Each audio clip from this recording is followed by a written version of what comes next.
Hi guys, good afternoon. Dito tayo papunta sa pwesto ni Diwata. Tingnan mo, maraming nakapila. Puntahan natin ang pwesto ni Diwata kung marami pa rin bang tao.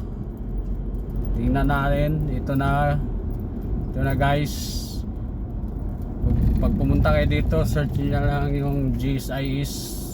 Makikita nyo na yan. Katabi lang siya ng GSIS guys. Yun na. Wala nang maparadahan guys. Puno na. Puno na talaga. Grabe ang pila talaga. Kahit ganitong oras, marami pa rin tao. Hanggang magdamag. Walang putol yung pila dito guys. Diwata Paris Overload. Tingnan nyo naman guys, oh. Nakapila yan sa garahe guys.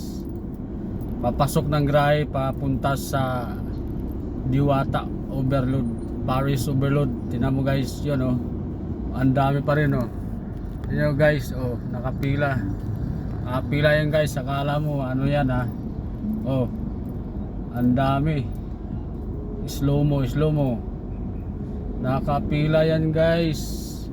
Akalain mo parang parang palengke. Grabe talaga guys. Dati madalas kami kumakain nung hindi pa masyadong maraming kumakain kay Diwata. Doon pa malapit sa ano yun, Muwa. Malapit sa May Tulay. Ngayon hindi na basta-basta